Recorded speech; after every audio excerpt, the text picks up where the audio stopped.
I actually hate technology. I have a love-hate relationship with technology. You're listening to Serial Music Talks podcast. I'm your host, Živa, aka Lucia, and you're here to listen some really honest conversations I have with Melbourne musicians, music producers, sound designers about breaking into new markets, music hustle, imposter syndrome, writer's block, posting on social media, a lot of struggles.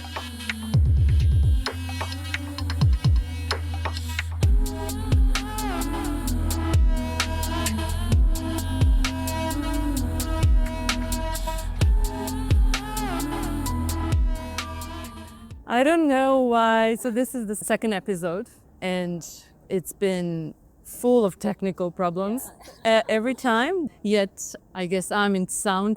It should be my expertise. Wow. Thanks for your So patience. here I am in South Bank in a coffee shop that's called Cafe Godot. It's a beautiful day in Melbourne. And as last time, I again have technical problems, but I luckily resolved them, at least I hope. But I'm just about to meet Monica Lim.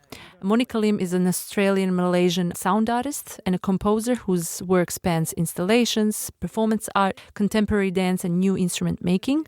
And I'm really happy to be able to catch up with her because she's right in the middle of the development of her latest work that's called Opera for the Dead, a work that has just been premiered last week at the AsiaTOPA festival here in Melbourne. We've talked about AI in music, AI in technology, AI in music technology, about collaborations with others. How does one begin? Where does one begin? Do you just bluntly approach other people with your ideas? How to avoid or ignore imposter syndrome and writer's block? And how to change careers, how to navigate this very complex field where you're an interdisciplinary artist, but also when you're in general an artist who probably has a lot of skills and a lot of different lives. There's so many things that I want to ask you. Thank you for taking the time because I know it's quite an intense period for you, right? No, thanks for having me. When we met, you mentioned that you're literally in the middle of your development. Yes, I've got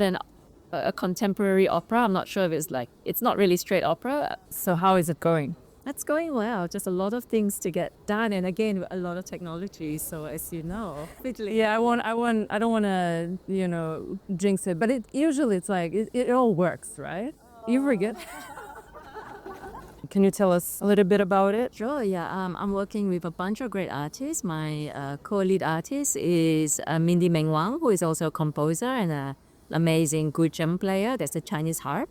We've got 5 musicians essentially on stage, but we're all on individual stages that are movable around the space. We use that as a way to transform the space. We're looking at Chinese rituals of afterlife and death. And I saw this idea of transformation. And it combines projections, it combines electroacoustic music, but also scored traditional music and immersive space. Wow, that sounds like quite a complex piece. Yeah, quite complex in the sense that I think just technically because everything has to be movable, then everything has to be wireless. A lot of wireless networks everywhere. But are you happy with how it is going so far? Yeah, we are really happy how it's going. I think it's going to be, hopefully, I think people are going to be touched by it. That's what we want to have a work that actually connects and touches people's emotions about their loved ones or people who have. You've mentioned like old Chinese rituals of life and death.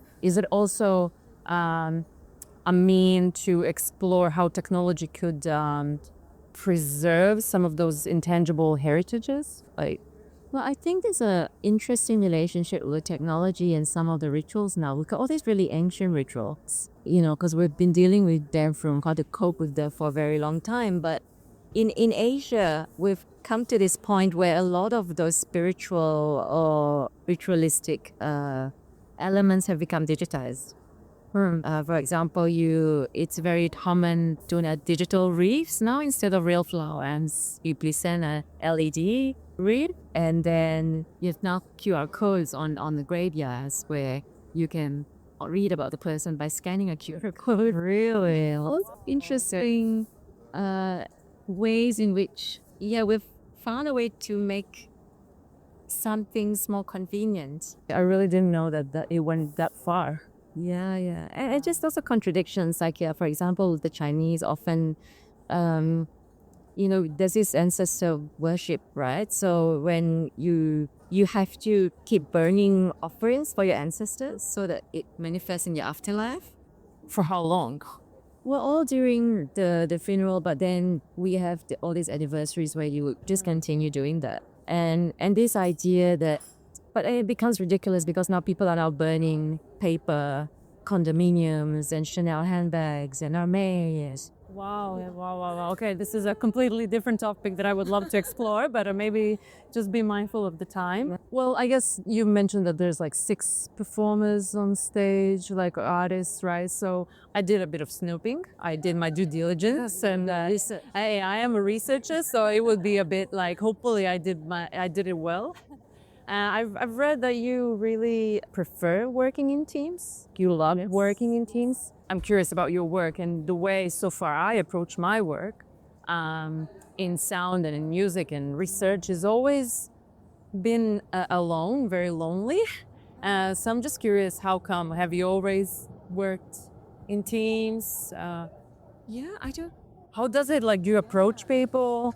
Yeah, it's weird, right? Because you're right. Most composers were all very like introverts, and I am an introvert actually. But for some reason, I don't know why, I've just always ended up working in these collaborative projects.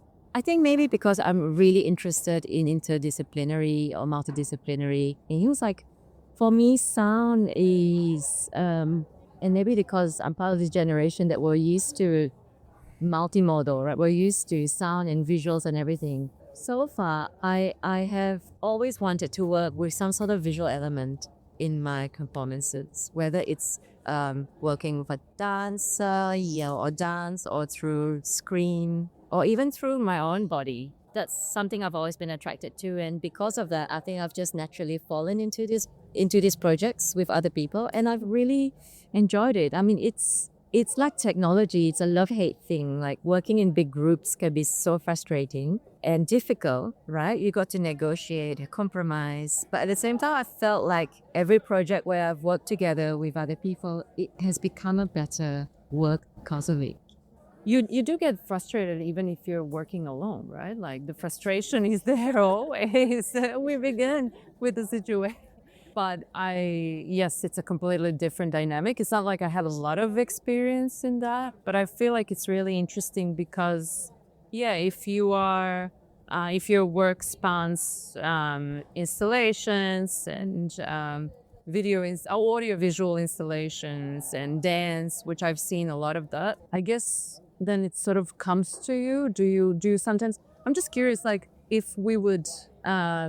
For anyone, or even for me, for myself, if I want to work with someone, have you ever approached someone saying, hey, I really like what you're doing. Would you be interested in working on this idea with me? All the time. Wow, okay. Okay. Yeah, no, all the time. Okay, I stalk people as well. Okay, so you stalk them on Instagram, you know their work, and you're like, okay, you put it in your mind, like, well, I would really love to do a project with them. And when the right project comes up, you just go, hello. Okay, well, now that you said that, I'm just gonna piggyback on that. When ideas come, right? How do ideas come? Yeah, Question mark. such a big question. I know. Yeah, and it comes from everywhere, doesn't it? I think a lot of it, I get called into projects as well. So other people's ideas, and then I get called in. Some of them, like with Opera for the Dead, it was just through conversations with Mindy, my co-lead artist, and just thinking about what we were interested in and having a glass of wine. It often comes over a glass of wine. That's good. You mean like an accelerator? How do you say? But I think it comes a lot. Catalyst. Yeah, social occasions, talking to people. Yeah. A lot of like those water cooler conversations, but outside the corporate environment. It's more wine cooler conversations. Oh wow, this is a great haircut. There's just a dog passing by with how do you say, like a The mohawk. mohawk? Yeah. Wow, such a cool dog. Okay, let's go back to our podcast, our conversation. As I said, I've did a lot of snooping around your work and your life, and it seemed like you've been producing an immense body of work. That's how I see it. Like you've been really active. And before I go into the background, I was just wondering, do you ever feel like you get stuck, or like how, when an idea comes, do you get too much in your head, or do you just go and do it and then? I get stuck all the time. But one thing I have learned, like from talking to other artists, is that when you and you try and fight against it, right? When you get stuck, you try this way and that way and 10 different ways. But I've learned that when you've tried 10 different ways, then you're still stuck. It's best to go and do something else. Yeah, absolutely. And I think actually that the brain still keeps working on the problem, even though you're not thinking about it. And it actually helps when you start doing something else. It could be doing the laundry or something really boring. And it'll just come to you. Like something will come to you, whether it's a solution or just another idea. I tend to organize my day. So let's say in the morning, I would write music. And then around 2 p.m., I would go for a run, for a walk. So anything that's more like physical or like mechanical, so it doesn't use that like part of the brain. Because I do think that, it could overtake, like the overthinking could overtake. You get into this, like, you don't see the forest from a tree. Yeah, and I'm guilty of that all the time. Yeah, well, at the same time, you do get shit done. Sorry, my brother. Like, I saw I'm now going to get into your background. I've heard about your work on Next in Audio, and I'm going to do a shout out to that meetup because it was I'm really happy that I went, that I saw your work, that I found out about you, and then I immediately stalked you. Oh, it's a really good program. I'm glad I did that one.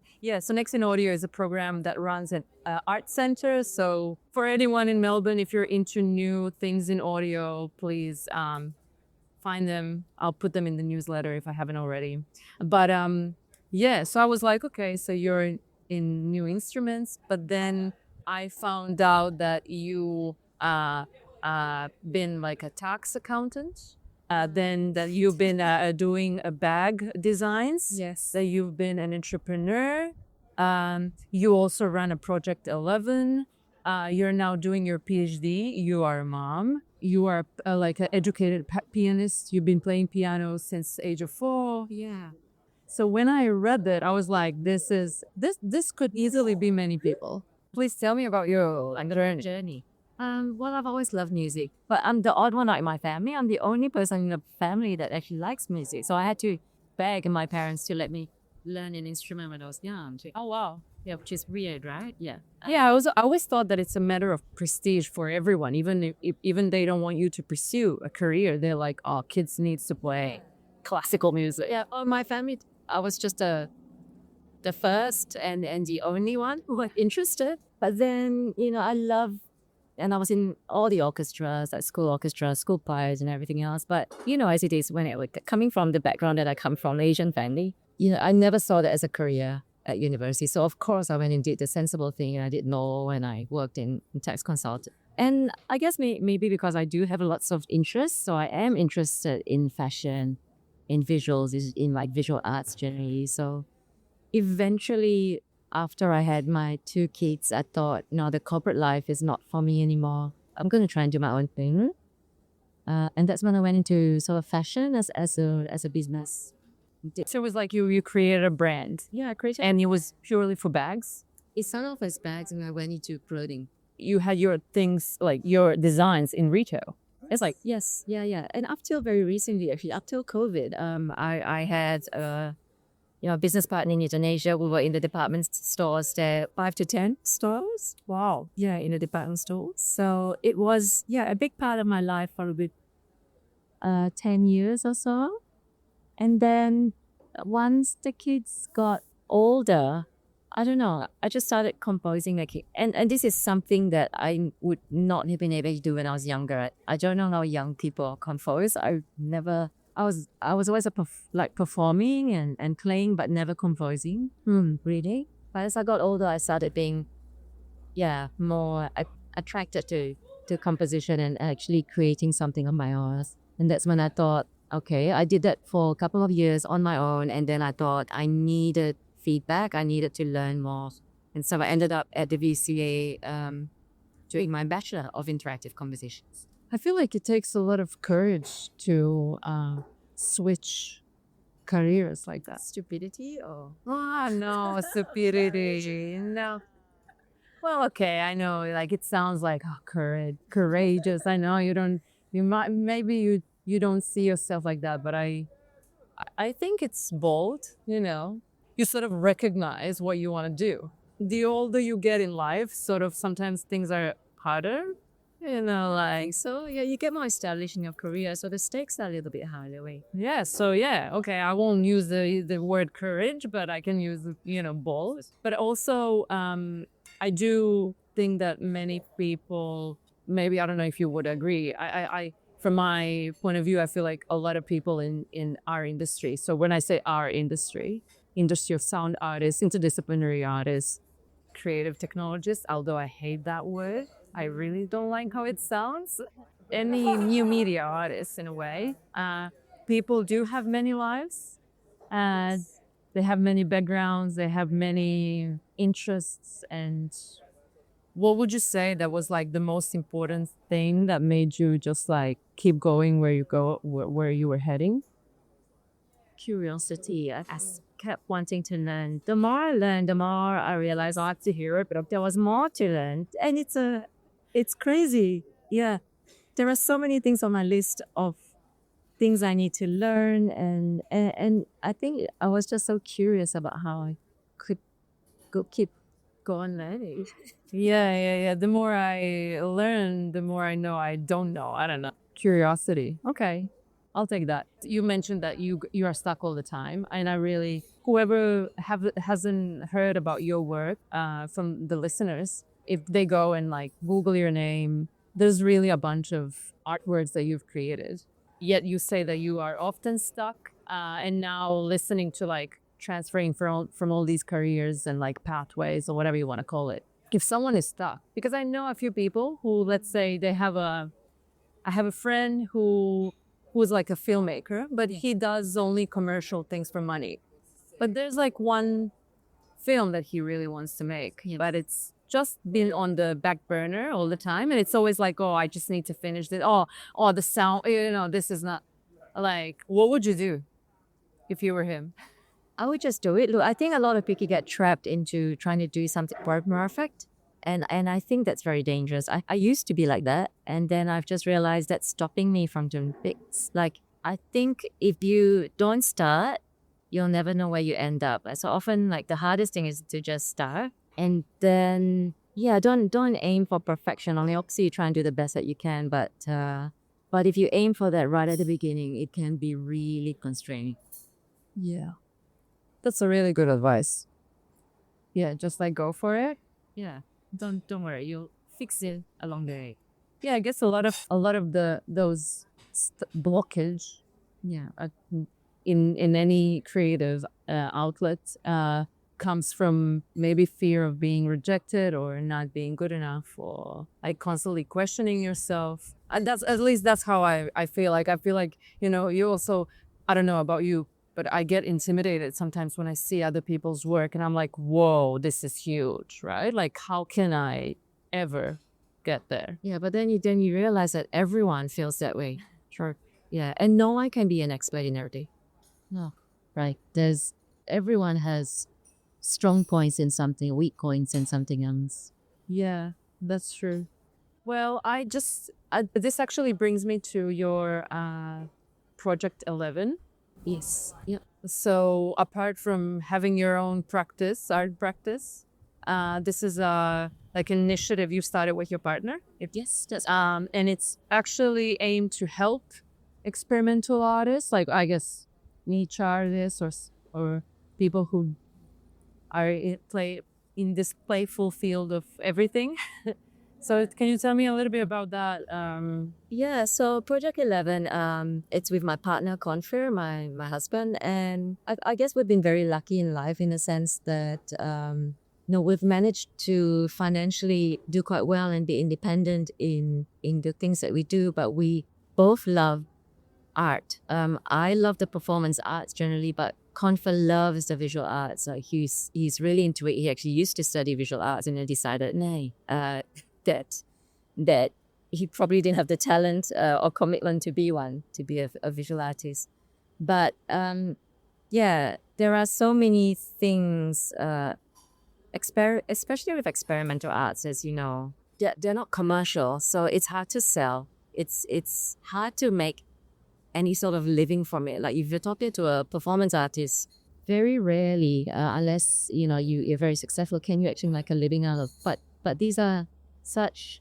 I mean, for us, it's so important that people still make these kinds of art that don't have a market, that don't have a buyer, and so we have to support them in some other way. And what we're trying to do, I guess, with Project 11 is to, when we find an initiative or an artist that we really think has potential and needs support, we try and provide that support as far as we can. I mean, we're not billionaires, but we try and do what we can.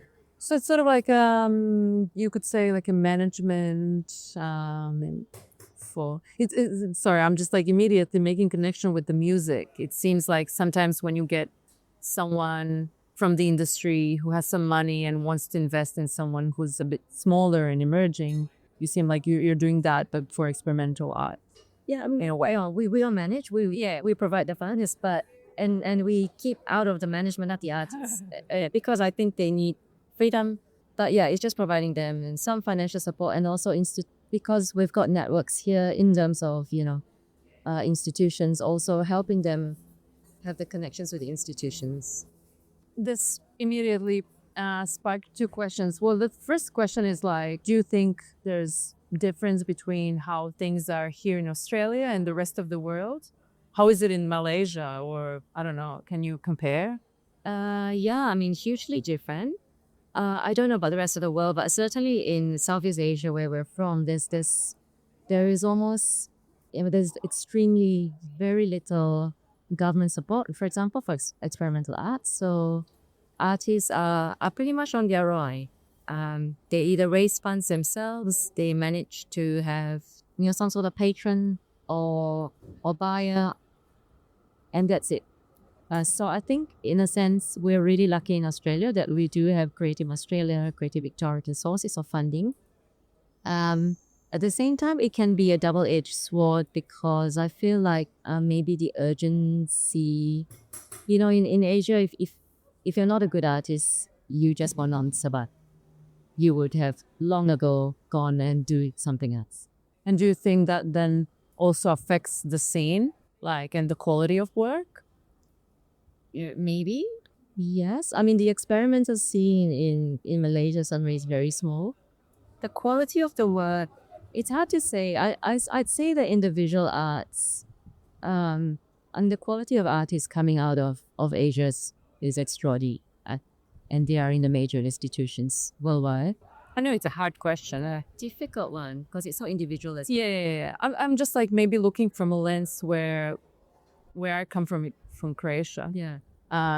It's very competitive. Yeah. Meaning that if you suck, no one will ever take a glance at you or your work. So you really have to be best of the best to get anything. Yeah.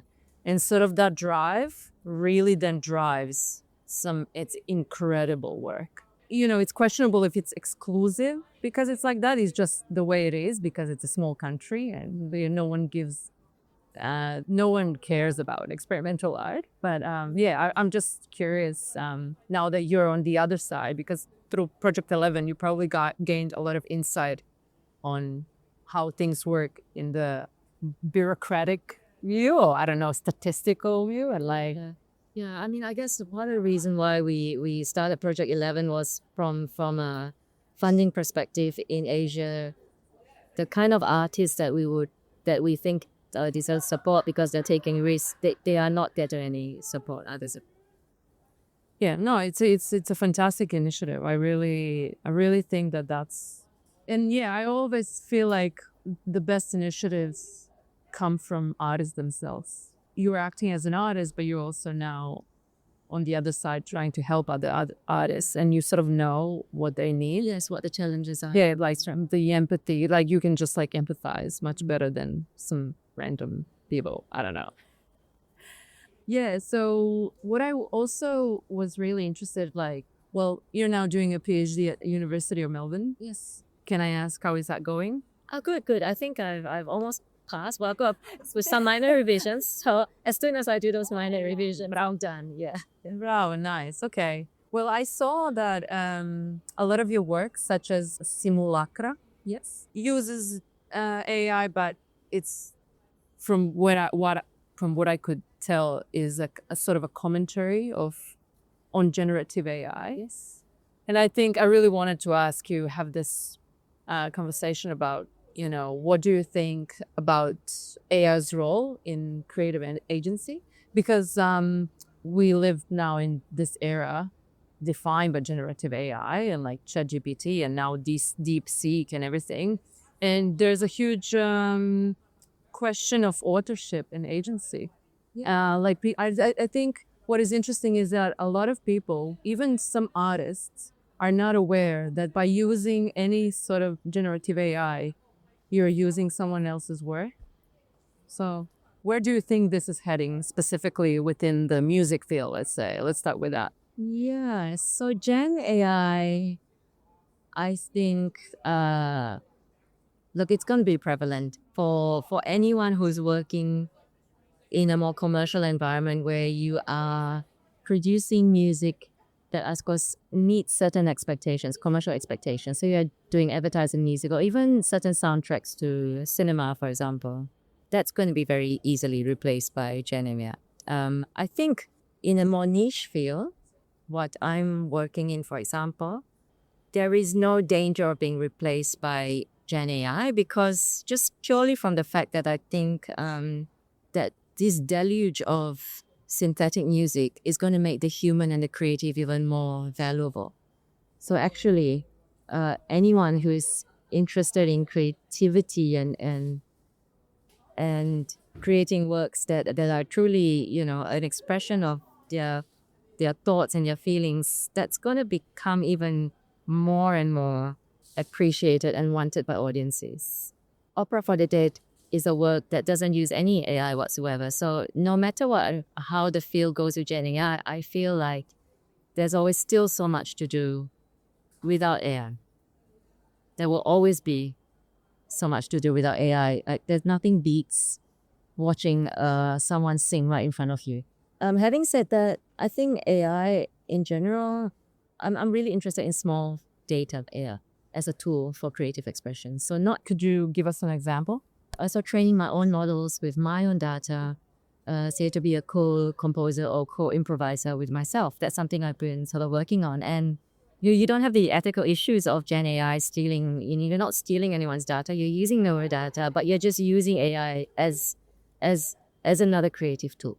And that for me is a lot more interesting because you can shape the outcome. With Gen AI, you're just prompting and then you get this outcome that's a complete sound. And what do? You can't delve into it, change a little bit of this, change a little bit of that. It's very hard to do that. True. That's actually a positive outlook. I do think that I do agree when it comes to commercial, I guess, mainstream fields of music, such as even voiceovers. Yes. Now, just yesterday, someone was mentioning to me how there's been like new commercials, like ads on the TV for those like snacks for kids, like, I don't know, like crackers, I don't know. And yeah, it's just a matter of time when a lot of those things will be replaced. And it's questionable how much will we be aware.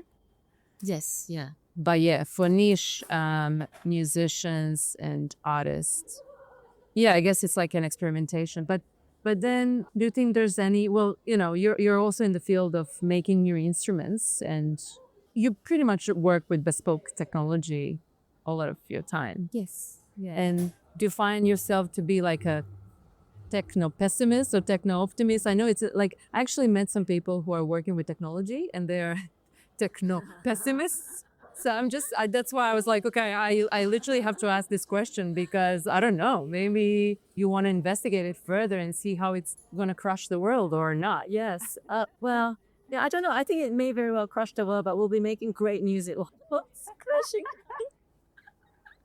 That's all I can do. Yeah, well, like I also thought, I think you made a really good point. So I just been finishing this book, How Music Works, from David Byrne. And one part of the book, he talks about how music technology in some ways appears to have been on trajectory in which the end result is that it will actually destroy and devalue itself. Like in a sense that, you know, it's gonna get so oversaturated with even now the anti-Spotify movement, it's growing, anti-Facebook movement is growing. So I feel like what you just said about like how human touch will be more and more needed, right? Yeah.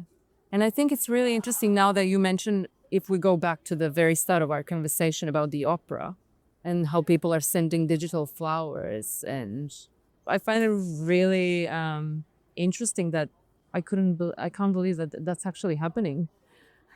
It's really interesting. It's very efficient. Yeah, I guess efficiency. Oh well, as we said at the beginning, like you're literally in the middle of the development of the Opera of the Dead. I don't want to waste any of your time. I have 5 questions at the very end that I ask every of my guests. Yes. Okay. Keep it short or long as much as you want. Okay. Favorite DAW or Max MSP plugin? Okay. So I love the inner GRM tools. They're like electroacoustic tools for like sound wrangling. They're old, but they're still amazing. Okay. Okay. Well, you'll provide me the link and then I'll share the link with everyone else. Favorite film score, Favorite film scores I had? What? or like it could be a TV show. Yeah. Look, I think Baby Driver was just amazing the way it just integrated like the Follies so well with the film. I think that was amazing.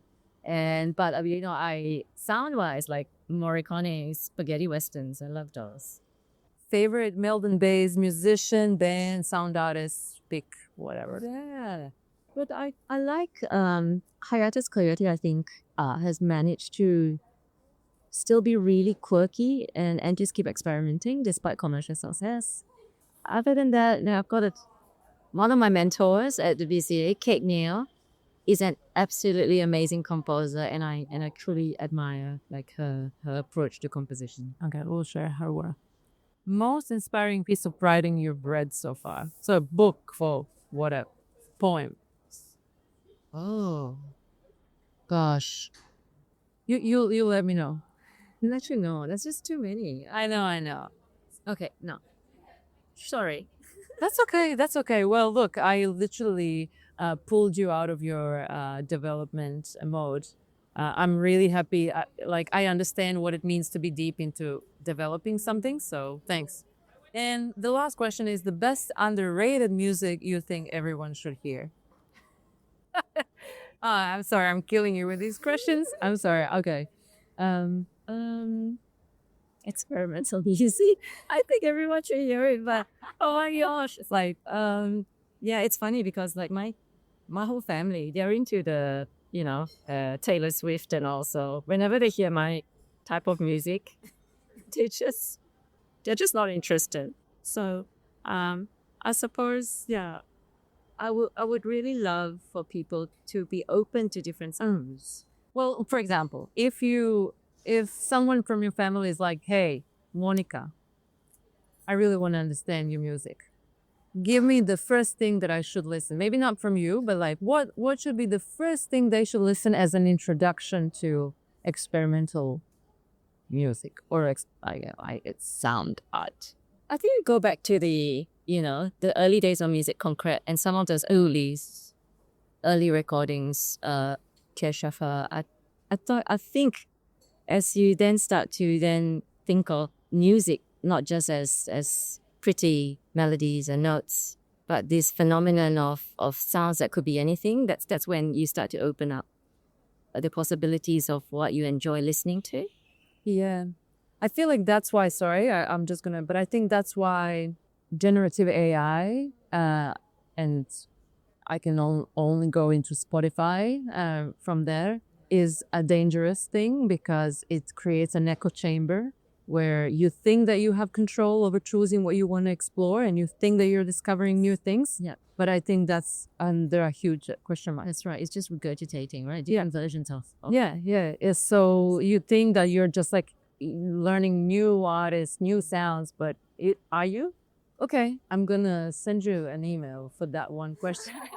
I'm not gonna forget about it. I want to share with everyone else. But thank you once again for taking the time, sharing your wisdom, and we wish you look. This is gonna be after the premieres, and I can just say, it's been amazing. I'm manifesting. I have to pray to the technology gods. It's always Yeah, we're gonna pray. We're gonna pray for it's gonna be fine. You know how it is. The day before the performance is always nothing works, but then the next day everything gets. It's fine. Yeah.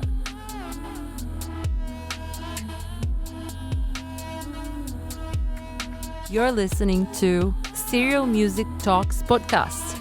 I'm your host, Živa, aka Lucia, and you're here to listen some really honest conversations I have with Melbourne musicians, music producers, sound designers about breaking into new markets, music hustle, imposter syndrome, writer's block, posting on social media, a lot of struggles.